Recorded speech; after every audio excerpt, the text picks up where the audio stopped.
This is Rate of Rise, brought to you by Keys to the Shop. Today we are talking with the founder of IKAWA Coffee Roasters, Andrew Stordy.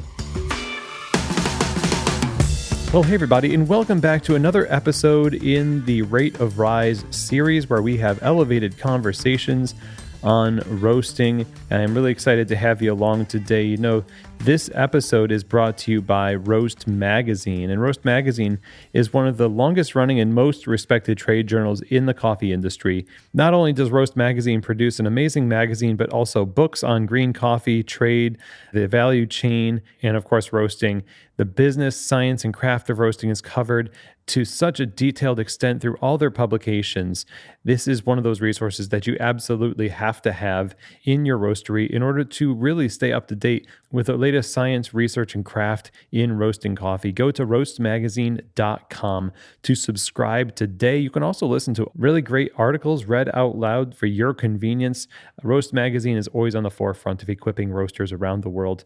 Great people there. Get subscribed and get connected at roastmagazine.com. Today's Rate of Rise episode is also brought to you by the wonderful folks over at Roaster Tools. This award-winning software helps manage operations in your roastery and sales so you can focus on your business and scale your business easily. They help you run a more profitable roastery with less stress, makes e-commerce sales easy, grow your wholesale program, save time with less mistakes through automatic calculation and planning of all the tasks in the roasting and blending and packaging, you name it. Just go to roastertools.com, reach out to them, have a conversation, and see what so many roasters have been raving about. Again, go visit them at roastertools.com. All right, everybody. Well, I'm excited today because we get to talk with the inventor of the IKAWA coffee roaster, Andrew Stordy. Andrew grew up in coffee-growing countries, including Papua New Guinea, Vanuatu, and Burundi. And Andrew is an engineer and industrial designer that developed the concept for IKAWA while studying industrial design at the Royal College of Art in London. And he's dedicated years of labor to making IKAWA a reality. This roaster was created so that coffee roasters could produce consistent and reliable roasts, and anybody could sample coffee. In 2012, the original IKAWA Pro Sample Roaster debuted at the SCA World of Coffee, and from that moment on, versions of the original roaster have been sold in 74 countries around the world, helping professionals roast over 2 million samples, save a lot of time, connect with each other, and no matter where they are based. And given the importance of connectivity in the industry, especially in producing countries, a roaster like the IKAWA has been facilitating the advancement of relationships and commerce for forward progress. And today we are going to be talking with Andrew about the story of how IKAWA was founded and developed, what has gone into communicating with the industry about what it needs and the impact that it's had on roasting, relationships, sample roasting, and the advancement of specialty coffee around the world. So I hope you all enjoy this conversation with the founder and inventor of IKAWA, Andrew Stordy. Andrew, welcome to Keys to the Shop. How are you today? I'm good, thanks, Chris. Thanks for having me. Yeah, welcome, and I'm glad to have you. And the sample roasting topic is one of those things that I feel is similar to when, as a former barista trainer, you always teach people, about using the portafilter for the first time, and you getting to know the equipment really well and how, the basics of espresso. And when we start roasting, obviously we're starting with some sample roasters or some small scale roasting. It's so critical, and so many people use the IKAWA roaster. I'm excited to dive into a little bit of your perspective on sample roasting and the industry. But first, I really want to talk about how you came to be a coffee person and a sample roasting coffee person in today's industry. Well, I think in a way it was by mistake. I haven't come from it from the perspective of being really into specialty coffee. As a kid, my parents lived in sort of developing countries around the world. My dad's an agriculturalist, and he was working with coffee farmers. So when we came back from living in this place called Vanuatu, which is a little island a group of islands in the South Pacific, we had a big kind of oil barrel full of coffee, which was kept in the attic, which my dad had sort of helped grow. And on Sundays, we would get a bit of green coffee out of the attic and roast it in this kind of frying pan thing, which is like a frying pan with a handle on it that turned, and then kind of force feed this coffee to the people which came for Sunday lunch. It's probably pretty awful, but, we're English, and in England, we drink tea, and so there wasn't really a high standard of coffee. So I guess it was the best all we knew. Then if you sort of fast forward a few years, I'm an engineer. I started out my career working for car companies, designing engines. Yeah. But I went back to university to a place called the Royal College of Art, which is, I guess, it's quite a prestigious art college in London. And there's one course they do there, which is like a mixture between art and engineering. And I was doing this course, and as part of this course, you had to come up with a project. At that time, my parents were living in Burundi, and my dad was setting up a coffee washing station in Burundi. It's like a small processing facility. The idea behind that was to make it so the kind of community which is growing the coffee would earn more money from the coffee they grew by processing it a bit more before they sell it. So I came up with this idea, which was to make it easy for consumers to be able to roast their own coffee. If you look at the supply chain of coffee, about 80% of the money which someone pays for a packet of coffee they buy in the supermarket, for example, would go to the roaster and the retailer. The big idea was if I could cut those guys out of the supply chain, you could return more money to people that grew the coffee. That remains part of what IKAWA's business is. We make home roasters as well as sample roasters. But in order to make this idea work, I needed to make the process of roasting coffee really easy for the user. And I think ultimately that's still IKAWA's USP, is that we make the roasting easy. You kind of get a profile from your library of profiles, you send it to the roaster, and the roaster will just really accurately reproduce it. Though the original idea was a consumer product, we've actually found more success selling the roaster as a sample roaster, but still really that thing I needed to overcome for the consumer is actually what's valuable for the professional roaster as well. It makes it easy to roast coffee. Yeah, for sure. And you found the success through the commercial adoption of the roaster. Did it feel like in the moment, oh, this is the wrong direction, we need to pivot, or let's embrace this and roll with it because, it's going to lead to just more people knowing about the roaster? I think it was just a commercial necessity. We could make money from selling the professional machine because you can sell it for a higher price than a consumer one and make it in small volumes. Mm-hmm. But I think also in its own way, it's enabled something which is really interesting in coffee, which is greater communication about how coffee tastes, both for sort of buyer and the seller of a coffee. Can roast coffee the same with the same profile? So that ability to make the profile shareable has this value which is still aligned with what my original vision for the company was, because I think that coffee is this super interesting industry to be in. Yeah, because of places where coffee comes from are the most interesting places in the world, in my opinion. I met some of them, and then they're consumed in all over the place. It creates these connections.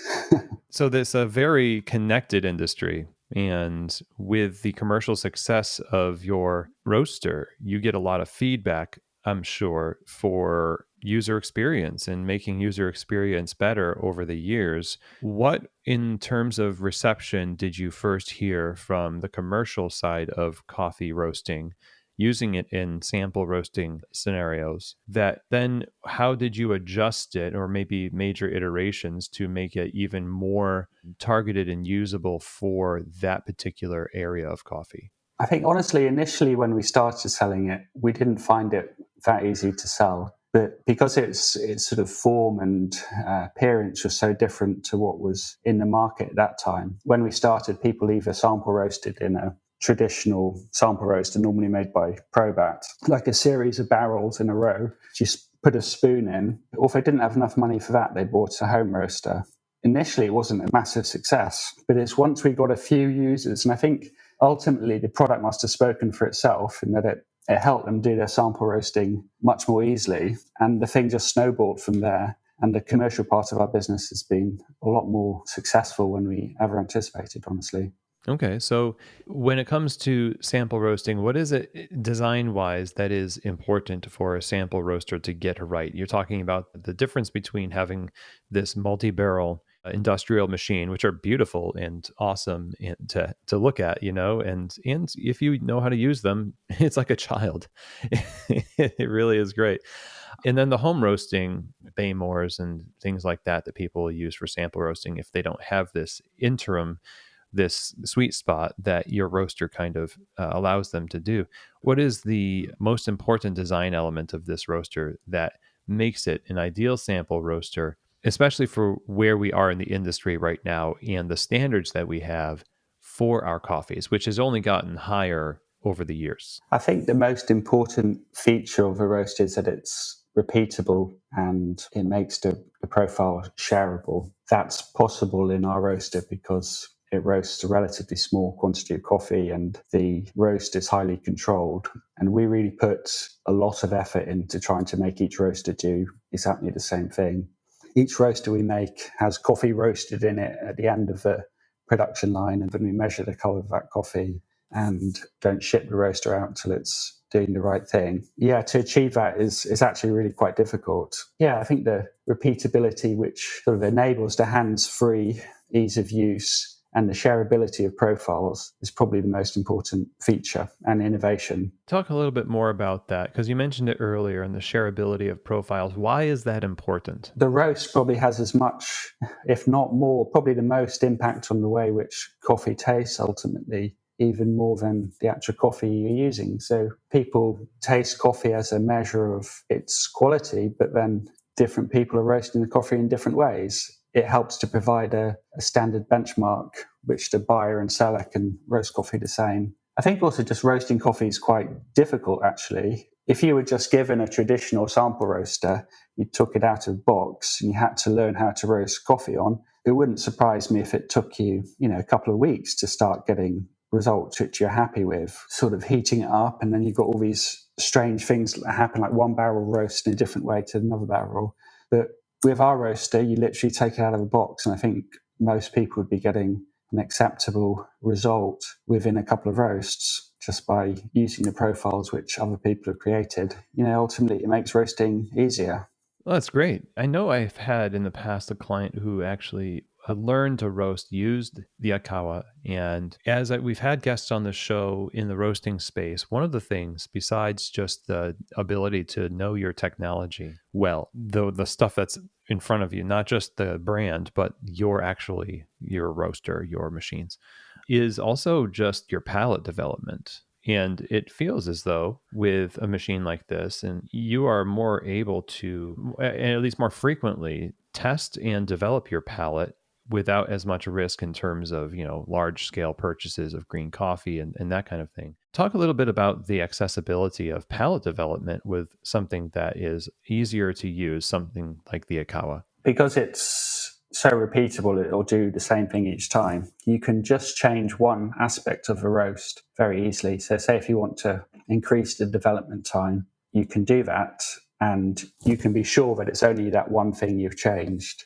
And so that allows you to just modulate one part of a roast at a time to gain a better understanding of how the profile would impact the coffee. Yeah. So all along the way, you're able to calibrate according to those changes and develop, I can sense the coffee is doing this when I increase this aspect or whatever. And it really makes me, think what we're trying to do here is explore the boundaries of this coffee before we make a large scale purchase with a sample roaster. That's traditionally what we're doing, right? So when we get to know the ins and outs of a coffee through using a roaster like this, all of the information that we have at our disposal then needs to be translated to something a bit larger. How have you seen people most successfully take their experience of integrating this sample roaster with a larger scale production roasting situation? Yeah, if I'm honest with you, I think different people have different methodologies for scaling up to a different roaster. I don't know which one works best ultimately, because we're involved in making the sample roasting machine rather than how people roast coffee on it. What I can say is that there's definitely a need which is articulated there. Like the dream would be able to roast coffee on a small scale and then just put it in the big roaster and it does exactly the same. But so far, to my knowledge, that hasn't been achieved. But I think if we could achieve that, that would be really great. Yeah, better living through technology, right? Yeah, we are working on this. We're collaborating on this bigger roaster project. So that could be a pretty good feature. Because of the relationship with the commercial coffee industry, get to see lots of different people from different parts of the world using this roaster. I'm curious about your perspective on the evolution of the industry and its standards for coffee as people have interacted with the company and you yourself have seen that. Specifically, I suppose, how this technology has aided in some of the story of how you came into coffee, which is the betterment of those who are in the producing world. Sample roasters at origin are remarkably useful, of course. What have you seen that is really encouraging and has evolved between the consuming world, where we have most of our roasting, at least that's what we focus on, and the producing world, and what a sample roaster does to kind of unite them? What has been really hopeful and encouraging that you've seen evolve in there? We're increasingly selling the roaster in countries that produce coffee. And I find that really inspiring myself. That's the most interesting part of what we do for me personally. I think the sample roasters, or roasting your own coffee and tasting your own coffee at a producer level, I think the producer needs to understand. People often draw a kind of parallel with wine. Imagine a wine producer who doesn't drink wine and doesn't know what wine tastes like. It's sort of unimaginable, but coffee is quite often like that.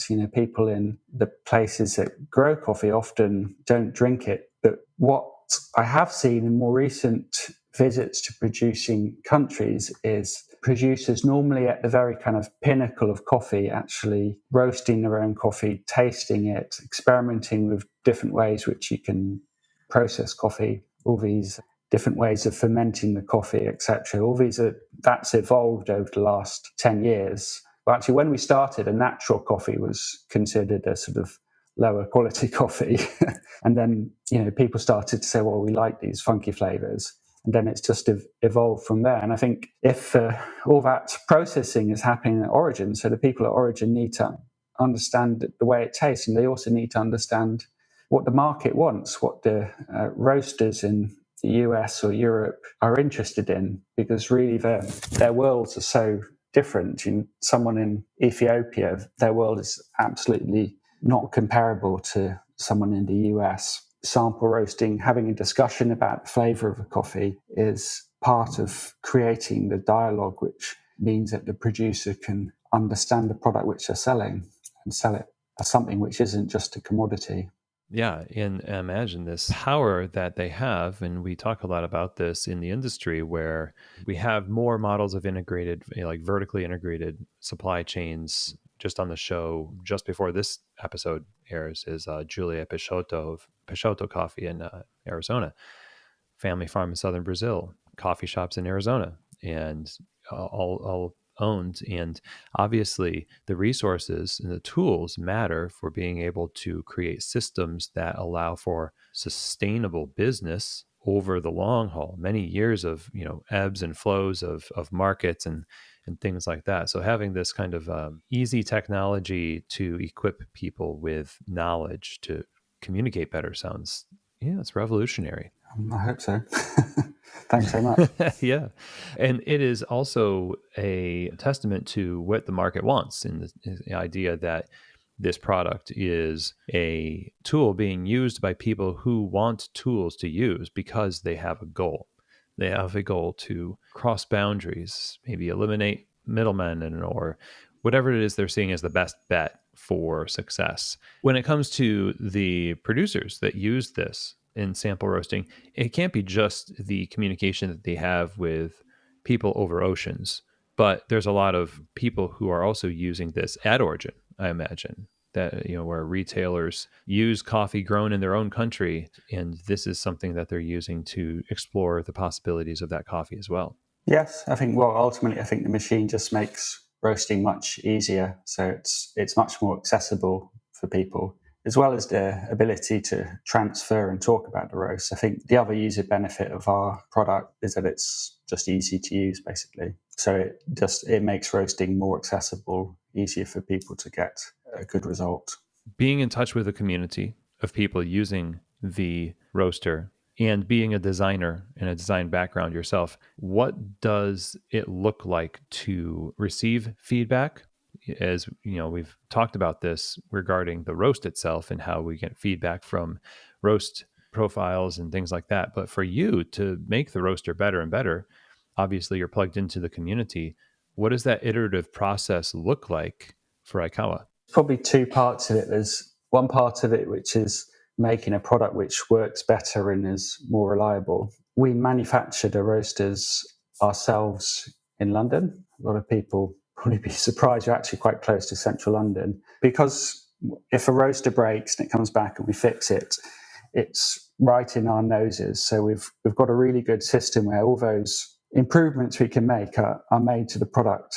So really on a kind of iterative basis. So the roaster we make now is really quite different. The outside looks very similar, but the insides are really quite different to our first roasters. And that's come about through this kind of iterative process of improving the product, which is enabled because we make it ourselves and we can change the design quite quickly. Our process of design is really to design in collaboration with our users. The latest product we've launched has a humidity sensor in it, and this sensor is picking up the moisture which is released from the coffee as it roasts. And what you see is that when the coffee cracks, the water in it is boiling and it sort of explodes, and all the moisture comes out, and you get this little peak in the humidity. So we use that as a marker for measuring the first crack. But in the process of kind of developing this product, we made prototypes which we sort of 3D printed, and we gave them to a local roastery,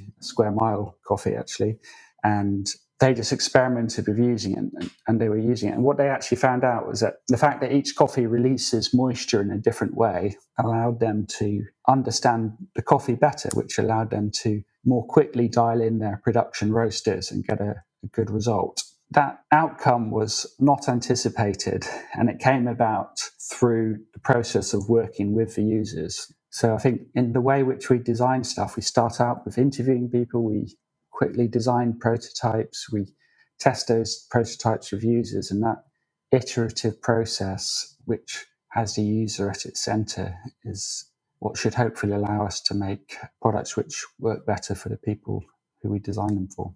And so when you do make these design changes based on this process, and it becomes a feature of what's produced, like the regular production run of the next set of roasters, do you get that kind of feedback from the people buying it that you're not necessarily in as tight a relationship with, but do you get the feedback from them that that was a really good thing to do? Well, I guess you get the feedback if people buy the product ultimately, and then they tell their friends it works. The customer service team is also in contact with customers constantly. So all that feedback gets fed back into our design process as well. So that's probably the main way which we get feedback from customers having sort of launched the product. When you think about technology for coffee in the future, there's two questions here, kind of one and the same. But one is, from your vantage point, what's the next thing for roasting technology that will continue to make coffee roasting accessible to people? Where is the industry going where that is the right fit? What does the industry want at the moment where having this next step of technology is a necessity to help it along, to kind of grease the wheels of progress, if you will? For me, the area we're working on at the moment, and which I find interesting, is kind of bringing some of the benefits which the IKAWA roasters brought to sample roasting, but to a larger scale roasting. If you look at the market for production roasters, sort of shop roasters, basically there's hundreds of models of roaster which are all the same. And I think the design of that roaster is just kind of evolved out of somebody who made a machine a few hundred years ago or something, and then that machine has just evolved. But I think if you, at IKAWA, because I came from a design background, we really look at stuff from a kind of user-centered perspective. So if you look at the needs of people who want to get into roasting their own coffee for the first time, I'm not sure that those needs are always very well fulfilled by the existing products on the market. I think there's an area to design roasters which are easy to use for people who are roasting coffee the first time, so they can easily produce a great tasting, unique coffee to sell in their coffee shop and have benefits like are repeatable and will run autonomously. So you just can roast a coffee without too much user input, which are all basically the same things as which IKAWA brings to sample roasting, but just applied on a larger scale. I think there's also possibilities to solve a whole host of needs for people who are roasting for the first time. In that biggest need for people roasting for the first time, and we want people to become experts in roasting. We want them to do well in whatever technology is used. We're in an age of automation in general, whether it's AI or otherwise with machinery. That's where we are. But the development of expertise and the owning of a particular profile and taste of your coffee is still a necessity. And so when we're talking about integrating this, like maybe what you're working on right now, what are the things that it would free people up to focus on other than maybe some of the, maybe from a certain perspective, needless speed bumps to getting started roasting? Where does that level them up to compared to where people were when we didn't have this technology and they needed to overcome these hurdles? I think users want both. They want the ability to be able to easily get going with coffee roasting, but they don't want to lose the ability to become an expert in coffee roasting. There are new entrants in the sort of coffee shop area of machines which make roasting easy, and you just put the coffee in and load a profile and it does it by itself. But I think there's also a need for people to experiment and learn themselves and get better at coffee roasting to be able to make something unique, because ultimately I think that's why you'd want to roast coffee yourself, is to create a unique product which is just yours. The roasting is what's really making a large part of the flavor of coffee. So if you want to sell your own coffee, you really need to learn how roasting impacts the flavor and then be able to control that in the way which you can with a traditional roaster. But that needs to be accessible. Yes. And here's the thing is that people who already have the resources will continue to have the resources for market share. And if we want to see new entrants into the industry, whether that's in the consuming world or especially, and I think this is critical, in the producing world where they have, self-sustaining, like it's their coffee served into their local market, but they are needing to brand the flavor of their coffee just like any of us. I could tell you locally, if you tell me cup these coffees blind, I could probably tell you who roasted it because I've drank the coffee enough to know that there is a certain way that they roast. And subconsciously, I think consumers often will have that expertise, but they don't know how to call it. They don't know what to say it is, but they have a sense something is different or something is the same. So that consistency is a design element of design to flavor, right? So you get started as a roaster in, let's say, Burundi, for example. If you own your supply chain or you roast at origin and you sell to other people online, which is increasingly something that's happening, then people will become familiar with how you roast. And it's really encouraging to feel like the tools that are accessible to them allow that brand to be sustained. It just feels like inconsistency is such a huge killer of potential for what accessibility promises. From what I've seen of people roasting coffee in origin, it often feels like quite a long shot at the moment as an idea. But I have seen in places like Colombia where people are really dialed into the kind of quite sophisticated coffee consuming market as well as coffee growing market. They can have this really cool thing where they're producing specialty coffees which would be accepted by the market in the US, for example. But they also have this really amazing benefit of being close to the producers, so they can really experiment with the way which the coffee is processed, which has a huge impact on the flavour. I suppose what I'm thinking from the point of view of a small coffee shop owner, being able to roast your coffee is great because it probably it has a huge impact on the flavour. And because you're literally serving the coffee straight to the customers, you have this really great feedback loop of quick feedback. Oh yeah, did your customer like that coffee or didn't they? Maybe I'll change the roast a bit until you dial into something which your customers really like and is unique to them and you.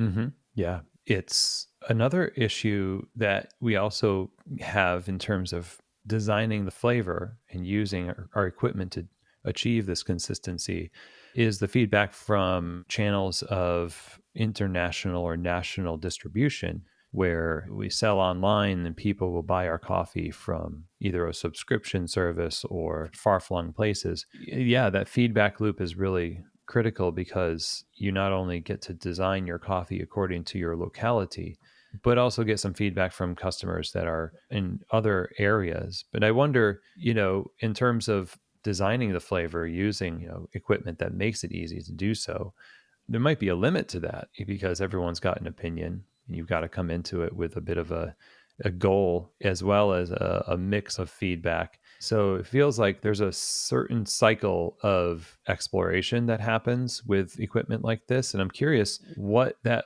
might look like from your perspective as people get started on this, when they go from new to the equipment to seasoned on the equipment. And it might happen really quickly, but I'm curious what the cycle is where people are now kind of confident in what they're producing is like, this is the profile and the calling card of our coffee, versus when they just started and they didn't know anything really. They're just experimenting. What's kind of like the arc of someone's development that you've seen? If I'm honest with you, I think roasting coffee is really hard. I mean, if you do a dark roast versus a light roast, that's pretty obvious that tastes different. But the other bits of it is pretty hard to pick anything out, if I'm honest with you, unless you're really dialed into it. So I think if I was trying to fine tune coffee to taste amazing, I think what would surely be important is that I can really understand what it is which I'm changing in the roast and do that repeatedly each time. So let me ask you about this smaller roaster project in terms of not a sample roaster, but something that will be the hybrid. You and I chatted briefly before we recorded about the idea that coffee in general I will use the word, is become a little bit more nimble in that we don't really want the palatial vaulted thousands and thousands of square feet, as in my perspective, as we used to. Like small is sort of like the new big, if you will.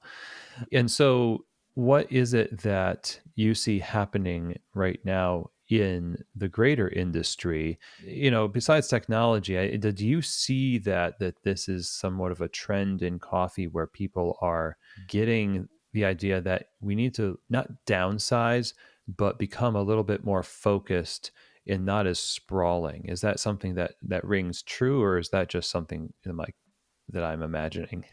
We've been collaborating with a company called Beulah, a Swiss machinery manufacturer, food processing machining and company. We've been sort of using our user-centered design processes to research the market for small roasters.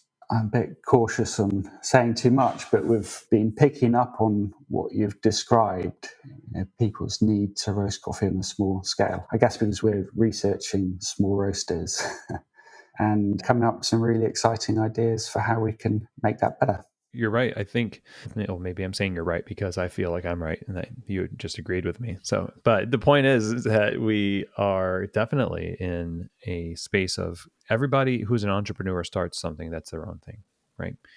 It is their own business and they did it because they wanted to do something themselves. That's just inherent in entrepreneurship. So it makes sense like people will take on another element of craft and ownership and identity, and that something like a sample roaster or a larger roaster in general will allow them to access that particular thing. A little bit more control. It's more accessible. And you see IKAWA all over the place. People on people's counters, or people that are small roasters that don't even have a shop. They just are online sellers of coffee. This is the very first thing that they get, and is their lifeblood, because they also cannot afford to get large green purchases. And so their educational process is based on this kind of technology. So thank you for being on the show and talking a little bit about this. You are doing great work. Obviously, the industry is resonating with what IKAWA has been putting out and facilitating. Tell me how we can stay in touch with what you're doing and these projects that you're working on, which is exciting, so that we can take advantage of the next round of innovation. I guess we'd actually be quite interested in hearing from any of your listeners who have a cafe, for example, and are interested in roasting coffee for the first time. We're kind of doing research in that area, maybe hopefully designing a product which would meet their needs. So we have a design process which is very user-centered. So right throughout the process of designing a product, we like to test it with users and constantly have feedback. We've done that with our sample roasters as much as our current project which we're working on. We'd love to hear from people. Happy to talk and experiment with selling them a roaster. Yes. And where can we get in contact with you and stay in touch? labs@ikawacoffee.com. Okay, everybody. Well, I hope that you enjoyed that conversation. Huge thank you to Andrew for joining us on the show and sharing with us the behind the scenes of what's gone on over there at IKAWA. It's great to learn about the vision and hear the impact that this roaster has had on the community. If you're interested in learning more, the best place to do that would be over at IKAWAcoffee.com. You can read all about the various projects that they have going on, their blog, and the different versions of the IKAWA that you can get for your roastery to help you simplify the roasting process. I just really also appreciate so much that inventions like this make roasting coffee more accessible to people across the value chain in coffee. It really is going to be one of those things that helps democratize market access and the advancement of specialty coffee. So again, thank you to Andrew for being on the show. If you have any questions, comments, or feedback about today's episode, please be sure to email me, chris@keystotheshop.com. I always love hearing from you, and if you're interested in working one-on-one with Keys to the Shop through consulting, coaching, or you're interested in signing up for the key holder coaching groups coming up shortly, the applications will be open in March. Please, again, send an email, chris@keystotheshop.com. And with that, that is the end of our show, everyone. Thank you so much for being here and supporting the show. And as always, I hope that this episode of Rate of Rise has truly given you keys to the shop.